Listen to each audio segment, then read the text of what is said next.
ინიციატივა იყო საელჩოს მხარეს. მე ვფიქრობ, რომ თავარი ის არის, რომ ჩვენ გვაქვს ჩვენი ხედვა იმასთან დაკავშირებით, როგორ უნდა შეიცვალოს ხელისუფლება და ეს არ არის მხოლოდ პროტესტი, რა თქმა უნდა, თუმცა უპირობოდ პროტესტიც არის და ასევე როგორ გავაგრძელოთ ქვეყნის წინ წაყვანა. გავაგრძელოთ მას მერე, რაც ეს ხელისუფლება არ იქნება, იმიტომ რომ ამ წუთში ქვეყანა წინ კი არ მიდის, გაჩერებულიც კი არ არის ერთ ადგილზე, მიდის ყოველდღიურად უკან. რა ეტაპზე ალიანსის ნაციონალურ მოძრაობასთან ურთიერთობა რა? ახლა ვერ ერთმა თუ არ იკითხეთ გისმენთ.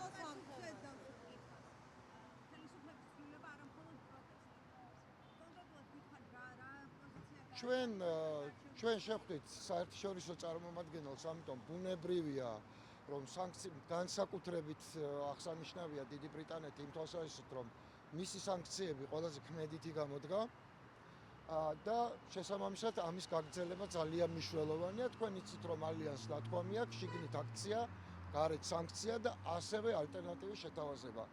მე ვფიქრობ, რომ ამ მიმართულებითაც დღევანდელი შეხვედრა იყო წარმატებული. დიახ, ჩვენ ვართ ალტერნატივაც მათ შორის. დიპლომატი იყო თავადელში იყო თუ? დიახ. კითხავთ მიხეილ სააკაშვილზე რა?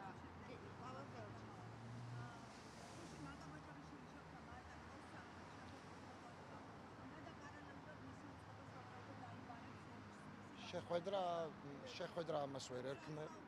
ხო, ნუ როგორც ავიკითხე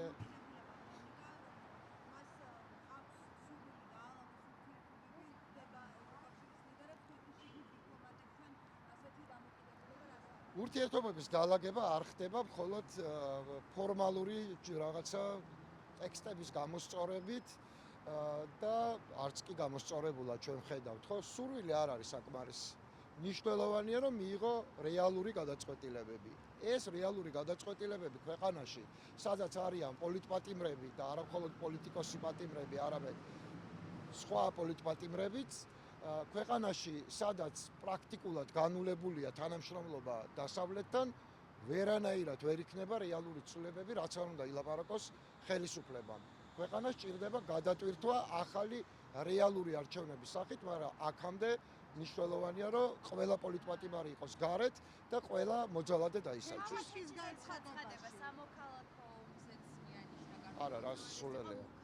არა, საქართველოს ბნელი წარსული არის საბჭოთა კავშირი. ყველას მინდა შევახსენო და ის საიტყენაც ბიძინა ივანიშვილს მიყავს საქართველო არის აღდგენილი საბჭოთა კავშირი. მე დანამდვილებით არ ვფიქრობ, მაგ საკითხზე საერთოდ არ ვფიქრობ. მე არ მიმაჩნია ლეგიტიმურ ორგანოდ ბოჭორიშვილის უწყება, ის საგარეო საქმეთა სამინისტრო ჩემთვის არ არის, მაგრამ ბუნებრივია, რომ ელჩისთვის საკომუნიკაციო, ასე ვთქვათ, საკომუნიკაციო კონტრაპუნქტია, თუ ასე ჩათული საჭიროც რომ დაიბაროს, ელჩი ვალდებულია რომის კონვენციით ეს შეასრულოს. მე კიდევ არა დიპლომატიური მართლა მაინტერესებს. სულიად გასაგებად თქვა, ან გააგრძელებს ევროპულ გზას, ან წავა უკან. ეს აქვს უფლება. თუ აღიქვამს გაესაუბროს ელჩს, მე რა უნდა გიპასუხოთ ამ საკითხს. მე გითხარით რომ არ არის. რა ხდება ალიანსში? ალიანსი არის ისეთი, როგორიც იყო მანამდე. იყო კამათი, ამას რა თქმა უნდა ვერ უარყოფ. მე ბევრჯერ მithქვამს, ეხლაც ვიტყვი. არავის არ ეგონა, როცა ეს ალიანსი კეთდებოდა, რომ ცხოვრება იქნებოდა მარტივი. ბუნებრივია. სხვა შორის იმასაც ვიტყვი, რომ 2024 წელს გაერთიანება თუ ვერ შედგა, მათ შორის იმის გამო ვერ შედგა, რომ ასეთი ტიპის დაპირისპირებები თუ კამათების შესაძლოა დამთავრებული იყოს საარჩევნო კოლაფსით.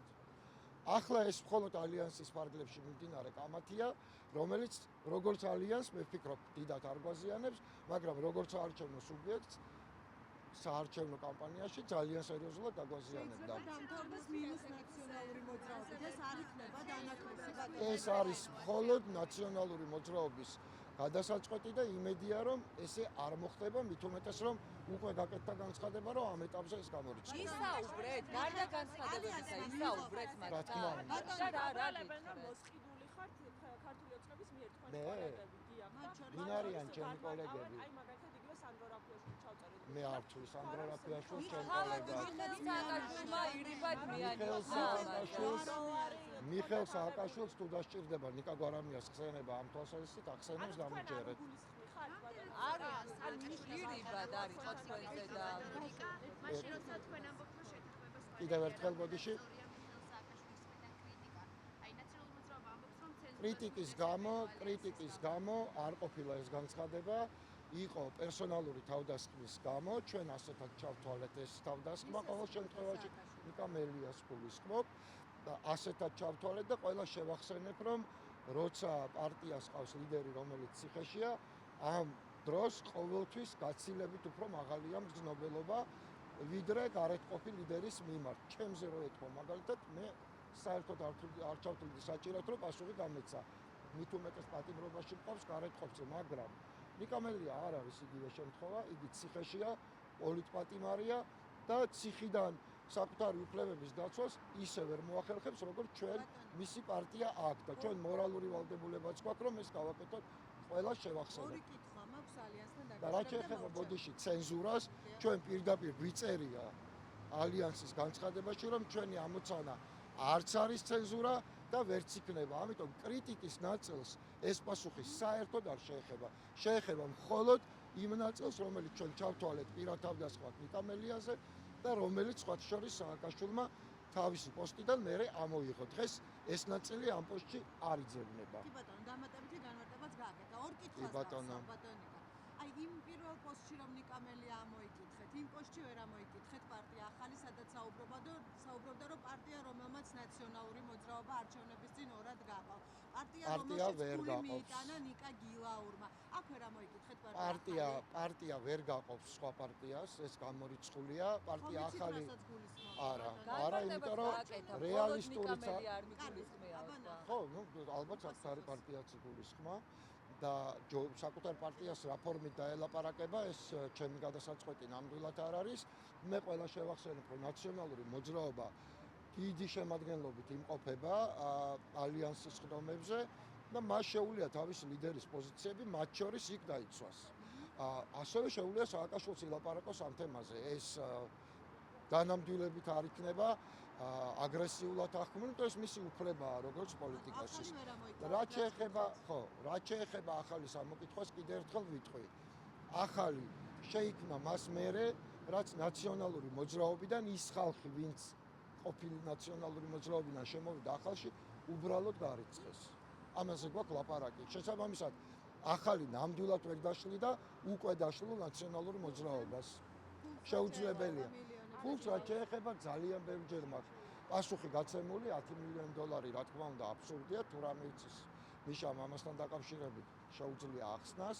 უნებრივია, რომ აბსურდია და თუ ვინმეს გონია, რომ ნიკა გილაურის ჩვენთან, ასე ვთქვათ, თანამშრომლობა გამოიწვია რაიმე ფორმით ჩვენი უარი ნაციონალურ მოძრაობასთან ან ვინმე სხვასთან გაერთიანების, ეს ასე არ ყოფილა, ეს იყო ჩვენი გადაწყვეტილება და კიდევ ერთხელ ვამბობ, ისეთი ტიპის გაუგებრობები, როგორც მაგალითად ეხლა მოხდა, წინასაარჩევნო პერიოდში იქნებოდა სრული წინასაარჩევნო კოლაფსი. ამიტომაც მოვერიდეთ ამ საკითხს, იმიტომ რომ ამის გამოცდილება არ არსებობდა. ალიანსის ფარგლებში შეიძლება ცდილობები იყოს, იმიტომ რომ ეს არ არის ფორმალურად ერთიანი სტრუქტურა და არჩევნებზე ეს ვერ იმოქმედებს. არჩევნების ვითარებაში რაღაცა ხელახლა დაწყება პირველად ამ ტიპის გაერთიანებების, აი ასეთ შედეგებამდე მიგვიყვანდა სწორედ. კითხვა ისევ ალიანსი არ დამისრულებია, ბოდიში, ერთი კითხვა. მაშინ ნაციონალური მოძრაობა არ იქნებოდა ამ გაერთიანების. არა, არჩევნები იქნება, სხვა იქნება თუ როგორ იქნება, ასეთი ტიპის გაერთიანებები არასაარჩევნო რეჟიმში ჯობია რომ სცადო თავიდან როგორ შენდება, როგორია ურთიერთობა და ასე შემდეგ და შეხორცებები წავა კარგად თუ არ წავა თუ ასე შემდეგ, ვიდრე პირდაპირ წინასაარჩევნო რეჟიმში და რამე რო არ წავიდეს, პირდაპირ გაკოტრდა პოლიტიკურად არჩევნები ყველაზე უფრო მნიშვნელოვან პოლიტიკურ დროს. პირველი რაზე შეთანხმდით, ბოდიში ამას და დავასრულებ, იყო ის, რომ საჯარო კრიტიკა ერთმანეთის არ უნდა ყოფილიყო, მეთანხმებით ალბათ, ხო? კი ბატონო. ამ წესზე შეთანხმდით. აი, როდესაც თქვენი გუნდის წევრები ამ გულსხმ ალიანსს ვერ უერთგულეს ამ შეთანხმებას და ჩვენ პეტრე ცისკარიშვილიდან და თამარ ჩერგოლეიშვილიდან დაწყებული ამ დრომდე მიხეილ სააკაშვილი პარალელურად ამბობს, რომ არ გავჩერდები ყველაფერზე მექნება იქნება ჩემი პოზიცია. კვლავ ამბობ. სადამდე კვლავ მეორდები. პერსონალური თავდასხმა არის პრობლემა და ეს არის სხვა რამ. კრიტიკა თუნდაც ჩვენი გადაწყვეტილებების, ოღონდ მისივე პარტიის გადაწყვეტილების გინდა მიშა იქნება ეს თუ გინდა სხვა ვინც დაასახელეთ, იმიტომ რომ ალიანსში ისიც ჩემოდის და ისიც იღებს ჩვენთან ერთად გადაწყვეტილებებს, სავსებით ნორმალურია, თუმცა ოდნავ უცნაური, იმიტომ რომ როცა წარმომადგენელი გყავს ალიანსში და მსხვილი წევრი ხარ ალიანსის, რა ვიცი, მაშინ იქ უნდა შეძლო, რომ რაღაცა შენი პოზიციები ფიქრობს რომ მიდის ნაციონალური მოძრაობა. მე ესე არ ვფიქრობ. მე ესე არ ვფიქრობ, იმიტომ რომ ესეთი განცხადება უკვე გაკეთდა, ხო? არ მკითხაობ ამას, განცხადება გაკეთდა და იმეც ვიტოვებ, რომ არც ესეთი გაუგებრობები იქნება მომავალში და არც არავინ გამოგვაკვდება პირიქით თუ არ გაგვიერთიანდება. 26 მაისს ხომ არ ეჭიდებით და მე ხომ არ გაიშლება ალიანსი. არაფერს არ ვეჭიდებით. არაფერს არ ვეჭიდებით. მე ვიმედოვნებ. მე არა ვარ წინასწარმეტყველი. ვიმედოვნებ, რომ ესე არ იქნება, პირიქით გაფართოვდება. იგორ ბლაჟევიჩზე მინდა კითხვა. საერთოდ მაკაცი ნუ მეკითხებით, არ ვიცი ვინ არის. არ ვიცი, არც ბლაჟევიჩი არ ვიცი. არ ვიცი, წარმოდგენა ვიზეც არ მაქვს იმაზე რა. ისევ ალიანსები. წარმოდგენა პირველად გავიგე მედიისგან სახელი და გვარი. ისევ ალიანსები. არა, არ ვიცი საერთოდ ვინ არის.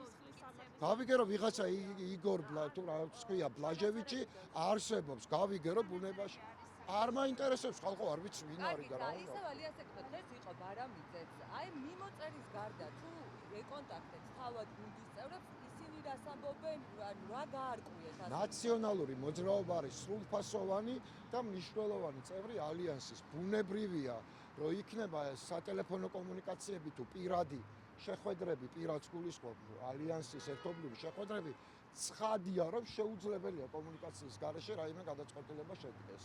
არა, აი ამ დაპირისპირებას თქვენი გაერთიანება არის ეგრეთწოდებული მორიგი ხანჩატური, რომელიც იქნება შემდეგ იშლება. არ მაინტერესებს პრემიერი, როგორც ბლაჟევიჩი არ მაინტერესებს, ისევე არ მაინტერესებს ის, ვისაც თქვენ პრემიერს უწოდებთ.